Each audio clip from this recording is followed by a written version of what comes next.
Deb, thank you very much for being on the podcast. We're going to talk about HR Acuity today, but to start, tell us about your background and the story of the company. Well, first of all, thank you for having me. So, how did this all start? It was a little bit accidental starting. For many years, I was an HR professional who happened to do a lot of workplace investigations. I dealt with employee relations issues. One of those things that the more you do them, the better you got at them. And the better that you get at them, your company starts handing you the more complex cases. You kind of become the go-to person. And so while I loved that aspect of my job, I never really wanted to continue to rise in corporate America. So it made sense that I would go out on my own. And when I did, HR Acuity was to be a provider of third-party workplace investigations. So in 2006, that's how the company started, strictly a service provider, no thought of technology. And then I started going out to clients, to my network to say, hey, we're here to do investigations. And as we started talking, I started realizing this problem that I knew existed from my own experience, that there was really no way to do investigations, no one way. It was very disparate. People kind of brought their own way to do it. There was no consistency. And that was a problem. There was no consistency. There was also a lot of information that was being left. There was no way to aggregate data to understand if investigations were done right, done wrong. And I decided there was an opportunity there. So at one point, I was talking with AOL about training and investigations, and they started asking me about my process for investigations. And I'd kind of been thinking about what I was going to do. So I said to them, all right, I'm thinking of licensing my technology, or I'm working on licensing my technology. And I had no idea what I was going to do. So then when I went home, because they were quite interested, I thought, well, I can't license them what I have. It's sort of word-based. They're AOL. They don't use paper.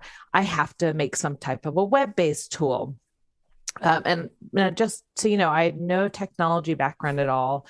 My technology of choice was PowerPoint. That's what I was good at. I didn't have very good assistants throughout my career, so I got really good at PowerPoint. So I literally sat down and opened my PowerPoint and I drew a login screen. And then I knew that I would go to some type of a dashboard. And I just kept going and kind of, creating my process in PowerPoint. And before I know it, I had about 50 screens and the process was kind of there. And I got HR leaders, lawyers all together around my dining room table. I served them a tray of sushi. I put my son's, I think it was called like a Zoom box, which basically projected my computer on the, the dining room wall. And I showed them this technology that I had built. And they were impressed and they said, we think you need it. We think this is something there. There's nothing like this out there. So I decided, like I often do, to jump in kind of the deep end. I knew I had a little bit of money that was saved. I didn't think it would take much time. And I thought, well, why not? And there we were off to the races. What do you actually do? How would I describe the solution that HR Acuity offers? Yeah. So HR Acuity's mission is to create safe and better workplaces.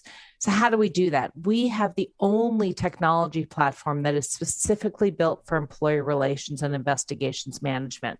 So organizations implement HR Acuity to document day-to-day employee issues such as performance concerns or policy violations, and to conduct compliant and thorough investigations when there's allegations of workplace misconduct, such as harassment or discrimination.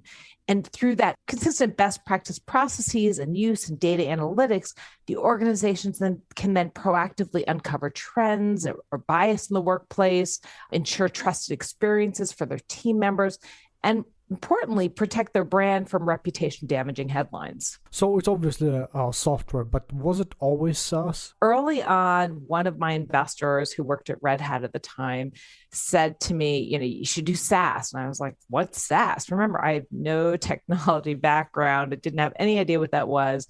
But I did some research and we went with it. That seemed to be up and coming. And it's interesting how I think back to early on our discussions with a lot of prospects about whether or not we would install our solution behind their firewall. And thankfully, we held firm. We never went that way. We developed it as a SaaS platform. And it doesn't surprise you, we really never have those conversations today. The solutions offers software that monitors the employee conduct, right? It's one of the things. Mm-hmm. How has it evolved over time? Especially, we've had the Me Too movement, we've had BLM movement. Has the need arise for this? It's definitely changed. It's a great question. When I started, first of all, we launched in the middle of a recession. So that was interesting in some respects. Some respects, it was helpful because there's actually a direct correlation between unemployment and EEOC claims. So if you think about it, unemployment goes up, claims to the EEOC also rise. So while I knew that there was a need as a practitioner, employer relations was still very transactional, very decentralized. There was no consistency and therefore no ability to leverage data, which to me was a huge opportunity. I mean, these are your human resources, your most expensive resources, yet you aren't tracking and identifying their behaviors or their deviations from the norm, kind of what's expected from them. And in a world where data is driving everything, this is a big miss for organizations. But early on, I still needed to find people that got it because they weren't looking for it. No one was really paying attention to this part of the organization or this part of HR. And I was fortunate to find early adopters. And as a result, got some really great clients that were ahead of the curve, ADP, LinkedIn, Bloomberg. But, the world's very different, as you mentioned, than it was in 2009 when we launched. A lot has changed. And that has certainly helped our trajectory of our business and the need for it. Like you said, big change in 2016. You mentioned the Me Too movement. I think of Susan Fowler's blog about her time at Uber as really a big turning point for us. And that really gained momentum and has only continued to expand. If you think about what's happening now, every CEO is putting out on LinkedIn or in social media their commitment to diversity, equity, and inclusion, their commitment to the Black Lives Matter movement, to the social justice reform. And how can you make those commitments if you don't know the impact of the behaviors of your employees or the actions taken in your organization to determine if they in themselves are equitable? How do you know, for example, if the managers across your organization are delivering, for example, written warnings proportionately to your Black and brown employees versus your white employees? So if you have more than 1,000 employees, say, you need technology for that. If you can't answer those questions, then there is a gap. And if you're serious about driving change and equity in your workplace, you need these insights and you need HR Acuity. Obviously, there is more interest in this subject now, but how did it affect yourselves? Did it increase the inbound interest, or when your people go outbound, it's easier for them to describe the need for this software? It's both. I mean, we're absolutely seeing the momentum, both in our outbound outreach, but also inbound. I mean, I can't even tell you how many RFPs my sales team is dealing with right at this moment. So they're looking for solutions. They're realizing that either doing nothing or Excel isn't going to work. Many companies have tried to kind of jury rig traditional case management solutions that they use for ticketing or they use for IT or they use for help desks to do this kind of work, and realizing, quite frankly, you can't do this type of work that's dealing with such sensitive issues with your employees, where trust is so important with that type of a software solution. And when I think about employee relations, I also think about it's something that's done in person, right? So now we had COVID and people are not necessarily in the same room and can misbehave. Did you see less interest in your software during the COVID? Interesting. I think when COVID hit a year ago, none of us knew what to expect, but it impacted our clients and our prospects from day one. I mean, all of employee relations, all of HR, they basically had to drop everything and deal with COVID related incidents. And they were running without a playbook of any sort. No one had done this before. And when it came to documentation, that became critical. So what happened on a Tuesday with one employee who maybe couldn't work or was sick or was exposed, and how you dealt with them might be very different the next week with a similar situation, because maybe the Department of Labor has now issued regulations or they've changed something. So organizations recognized they needed to document things immediately. Now people were working from home. How are we keeping in touch with that? How are we making sure that managers could work with them, could document what was happening? They really became the front line, very much so. I've read how like the CFO was the front line during the financial crisis of 2008. Now the chief HR officer and the HR professionals became the front line during COVID. So we had to think about how we were going to respond as well. So we did it in two ways. First of all, a lot of our prospects weren't really that interested in buying software, right? They had other things to worry about, I would say, in Q2. So we supported them through our community. We have a very large employee relations leader community. They were all dealing with this at the same time. So we gave them help. We did surveys. We offered shared information so they could see what each other was doing, really supported the community as a whole. We also very quickly pivoted and started offering HR Acuity for free. Any organization could come and we'd get you up in about 24 to 48 hours on an instance of HR Acuity to use for documenting your COVID-related issues. We also offered free user licenses for some of our clients so that they would have the tools that they needed. Now, consequently, we've converted many of those over to paying customers, but really, we just wanted to do something to support people during this really unprecedented times.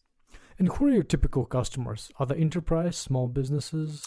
Yeah, typically our clients start at about 1,000 employees. If they're smaller than that, they're typically fast growing. So for example, some of the listeners might know Magnolia, which is the Chip and Joanna Gaines. There's a show on TV. They have a big enterprise down in Waco, Texas. They're a smaller but fast growing organization. On the other end, we have mid-market like Sheets or Twilio, and then very large enterprises. I mentioned ADP and LinkedIn, Lyft, MasterCard, Qualcomm, Verizon, Adobe. We're across every industry. And what's really exciting when we look at our client list is that we really think we can name a leader in each industry as one of our clients. Tell me a little bit about the pricing model. How do you charge the clients? Is it per seat, per module? So when I started HR Acuity, I felt very strongly that we should price based upon the number of employees in an organization. So if you have X number of employees, X dollars per employee, and then you'd get unlimited HR licenses. And the reason I felt so strongly about this, and I still do today, is if you want to have data that you can use, you need to make sure that everybody has the tool available to them. If you just pick and choose because a user license, well, we can only afford so many, the data is not going to be helpful.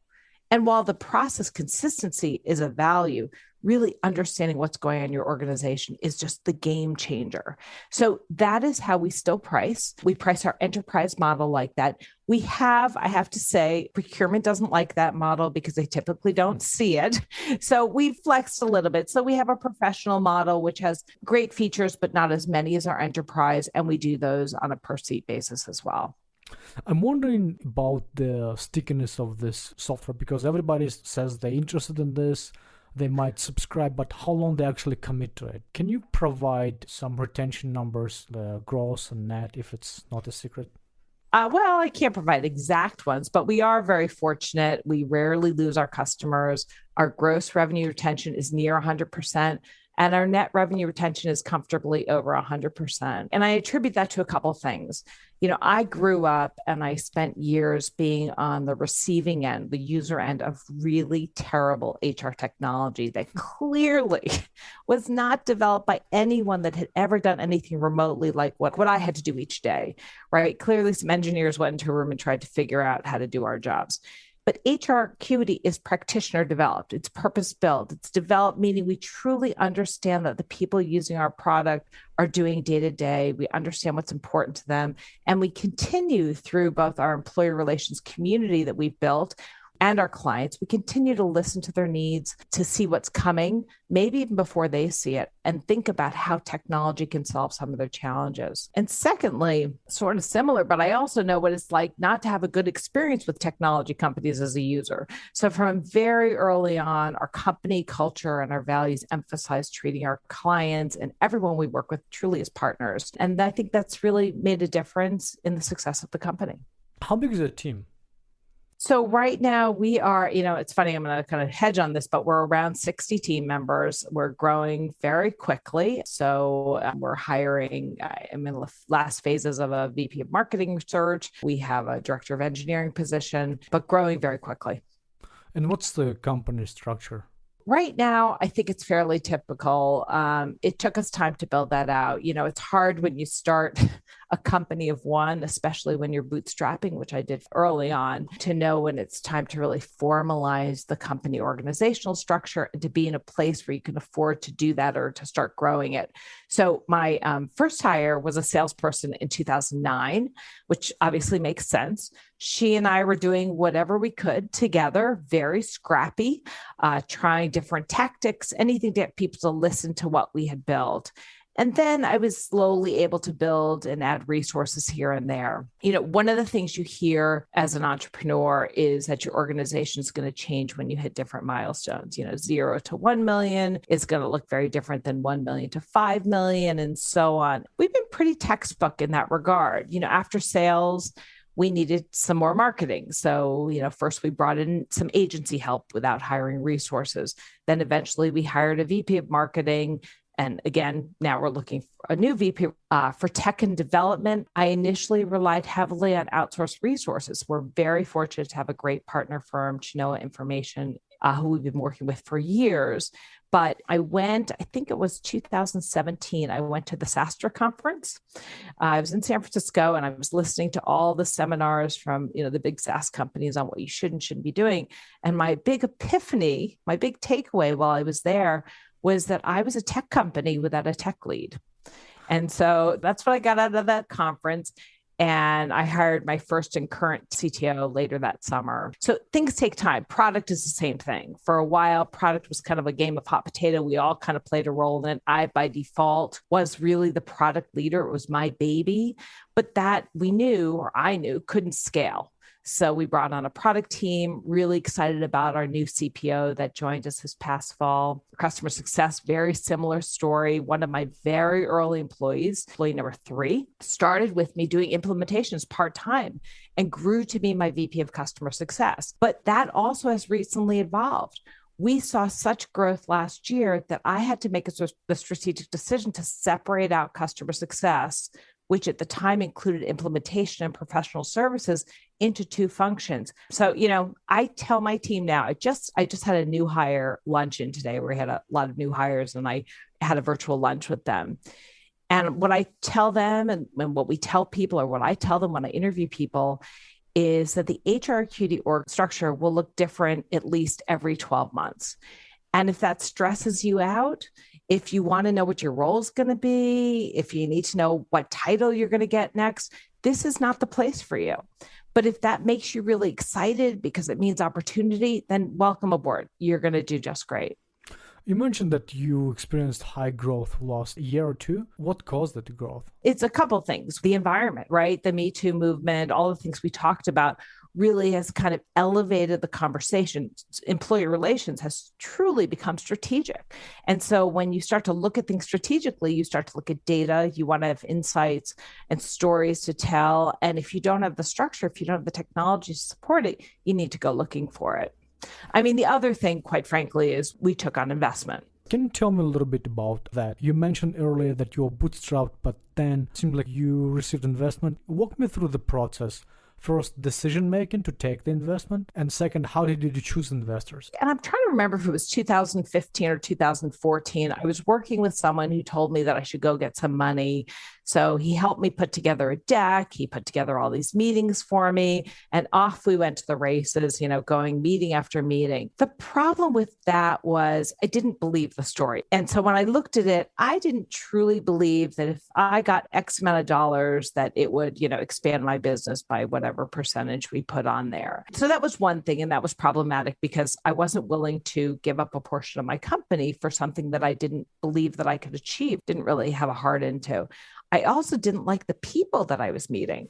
I don't want to say stereotypical VCs, but they sort of were. And again, this is my baby. I'm passionate about it. And I want to make sure that the people that I work with are people that understand me, understand our vision, and want to be part of it with me. I also found out that fundraising is extremely time consuming, and I didn't have a lot of resources then. So while I was out going to all these meetings, I was not running my business. And I just had to stop and just say, you know what, I got to go get more customers. So, I continued along the path. We were growing at a pretty good clip, not hockey stick growth, but fairly fairly well. We had some great clients. And then in 2018, one of my longtime advisors, his name is Steve Schlesinger, great guy. I'm so glad he's been with me on this journey.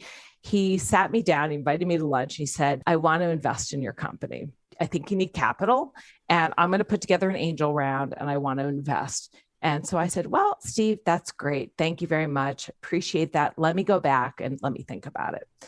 So I went back to the financials. I just still remember this because he was not happy with me, because weeks later, longer than it took, I went back and I said, Steve, thanks very much, but no thanks. I'm good. I think he was shocked. And then, a week or two later, he called me back, and he's a very good friend. He's been partner with me all along. He's like, you need to rethink this. You need money. I don't want to see you undercapitalize and lose the momentum. It's a time you need the money. And so we talked about it, and I agreed. So he did lead the round. We did an angel round in 2018. And I recognized very quickly that this isn't so bad. I could make different types of hires. We could take different types of risks. The world continued to change. We started to kind of see this trajectory. And I started thinking, do I need more? Maybe it is time for me to take on more money. And at this time, I was getting emails daily from investors who were just willing to open their checkbooks, or so they said in the emails. And I would speak to them every now and then. And along the way, I spoke to Steve and Nate. I think I just spoke to Steve on the phone at Growth Street Partners, and you've actually interviewed him on your show, and it's a great episode. If anybody wants to listen to it, give it a plug there. I talked to him on the phone, and I really liked him. They were different because it wasn't kind of a low-level associate calling me who probably never worked anywhere in their life.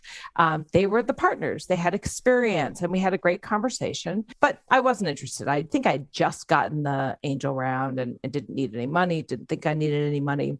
They were coming out to New Jersey at some point, said we should have coffee. I agreed, and then I blew them off. So, kind of out of sight, out of mind. And in February of 2019, kind of when I was thinking about, do I need money? Do I not need money? I was in San Francisco. We're doing and continue to do a lot with tech companies. And I was visiting Lyft. They were a prospect at the time. And as I was going through their office complex, I noticed a door that said Growth Street Partners. And I thought, oh, I think those are the guys I talked to. So I knocked on the door. Nobody answered. It was locked. They were probably out playing ping pong or something.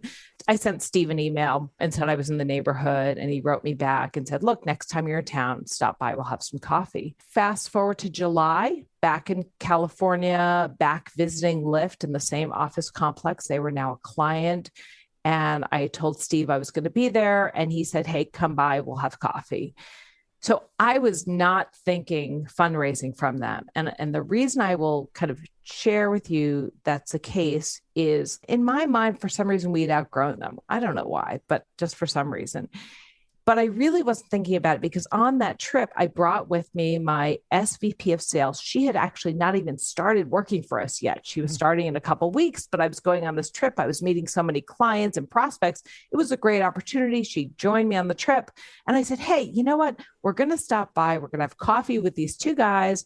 They're with an investment company, but it's just really good to network, get to know them. I mean, who would do that if they were actually looking for money? So anyways, we had a really good meeting. I just continued to enjoy them, to really think that they had the best interest in our company and that they would be really helpful. And we started the process of doing due diligence and going down the path. And we finally closed the round in December of 2019. And it's been great. I mean, the money has really opened up our ability to hire great talent. I think people look at your business differently when you have institutional investors. It frees us up to be bold, and being bold is one of our values and one of my favorite values. It lets us kind of just step out and take some risks that we couldn't have before. And more than the money, it's really provided us with tremendous resources. So Growth Street Partners is growth equity, which is sort of, as you know, sitting somewhere between VC dollars and PE funds, right? Yeah, this sounds like a pitch now. Are they paying you to say all No, these they're things not. like They're not. Okay, No. let's continue. So they invest in, because I didn't know what growth equity was going in. I didn't know the difference, right? But in growth equity, they invest in fewer companies, but they also give you operating resources to really help you grow. They're really invested in your success. and they know how to scale the business. So that's been great. They let me run my business. They don't tell me what to do, but they give me the expertise that I need when it's there. And it's been a really great combination. I have to say, people ask me often about my investors, and I just sort of smile because they've been great. What I tend to say to them is that a year into the investment, the experience has been kind of totally as advertised. So yeah, no, maybe it is an advertisement. It's been going well. And I'm glad. I would just say, as an entrepreneur, I'm glad I made the decision. I heard so many times, don't take VC money, hold out as long as you can, hold on to your company. And that wasn't the right decision for us. The right decision was to take money with the right people. So what's the long vision for the company? So my vision for the company has really evolved since I started quite a bit. So early on, I thought we were a niche player, maybe to be hooked onto some larger software at some point in the future. And maybe that will happen. But what we see now is that the world has changed tremendously. And employee relations is and really should be its own category. It has to be, given the current work climate, the complexities of our global economy, the changing role of the empowered employee. Employee relations is its category, similar to how customer success has evolved into its own category over the past few years. And through our thought leadership and our technology leadership with the employee relations community, I am confident that HR Acuity is going to be leading that category. Oh, that's awesome. Deb, there are some entrepreneurs who are listening to this podcast. What advice would you give them, especially those who bootstrap their companies? So believe in what you're doing and in yourself to get it done, and don't overthink things. You don't have to know how to do everything. I often think about early on, if I had researched how to stand up an enterprise technology solution, kind of thought about, well, what infrastructure do I need? What about security? Remember, I had no tech background. I would have run away so fast. I mean, I would have just said, well, that's for somebody else to do. How can I do that?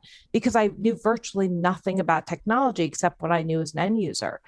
But if you're self-aware of what you don't know, and you're savvy enough to get the right people to help you, and quite frankly, you say goodbye quickly to those who are not helping you, you're going to be okay. The other thing is to just do it. You know, one of the things that I think has helped me on my journey is that I have a tremendous bias for action. Now, this can be good, can also be bad, just ask my husband.